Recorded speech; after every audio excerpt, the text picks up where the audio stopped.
So, when I started reading the research for today's deep dive, I got kind of stuck on the pizza analogy. You know the one? You're starving, you want this whole giant pizza, but you can't afford it. Yeah. Or maybe you just don't want the whole thing. Right. So the restaurant lets you buy just one slice. It sounds so basic, but it's actually the perfect way to think about the problem we're looking at today. This huge liquidity crisis and high-value assets. Exactly. Yeah. Because you can't just buy one slice of a skyscraper. Yeah. Or, a Picasso. Historically, you're either all in or you're out. Right. But today, we're unpacking the solution to that.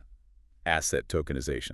And the mission here is, I think, really important. We have to strip away all the crypto bro hype. Yeah. The sources are so clear that this is not about speculation. It's about a fundamental upgrade to our global financial infrastructure, moving from, well, analog paper deeds to these digital slices. Okay, so let's get a little technical, but keep it simple. When we say digital slice, what does that actually mean on the back end? Think of it as a bridge. Tokenization is just the process of converting the rights to an asset into digital tokens on a blockchain. Okay.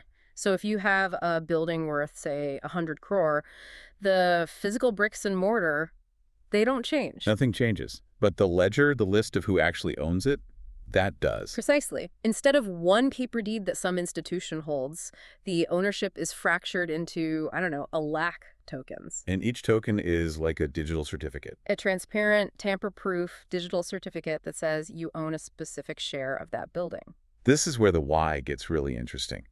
The research kept hammering on liquidity as the main driver. Real estate, private credit, these are notoriously illiquid.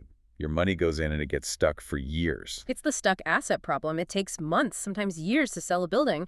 But if you tokenize it, you can theoretically trade your, say, 0.01% share instantly. You're turning a frozen asset into liquid capital. Yeah. And that opens the door for regular people, right? Democratizes it. It does, but it's also about speed for the big players. Ah, okay, so is it actually faster?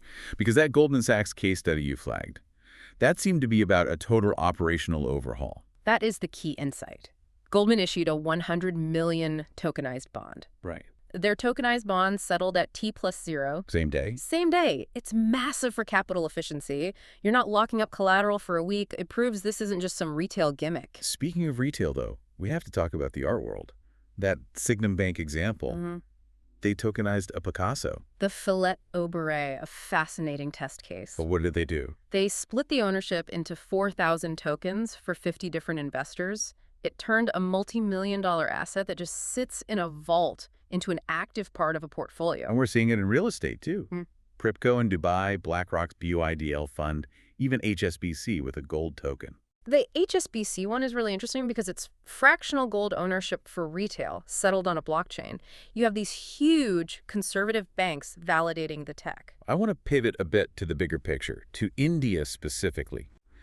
The sources quoted Nandan Nilekani making a pretty bold claim about tokenization and GDP. He did.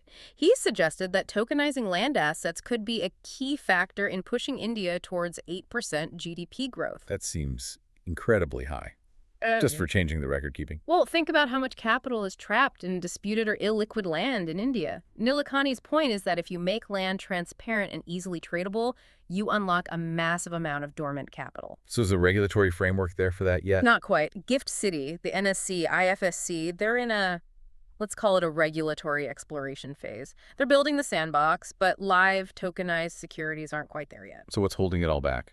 A few things. There's a big education gap. The public still confuses this with crypto volatility. Right. Then you have high setup costs and regulations that are basically being written in real time. But the trajectory seems inevitable, doesn't it? The need for liquidity and the maturity of the tech are just converging. It's just inefficient not to do it now. The market standard is shifting. It all comes back to that pizza slice. It does. And I'll just leave you with this final thought. If we move into a world where every piece of land, every building, every painting is instantly tradable in tiny fractions, how does that change our fundamental concept of ownership?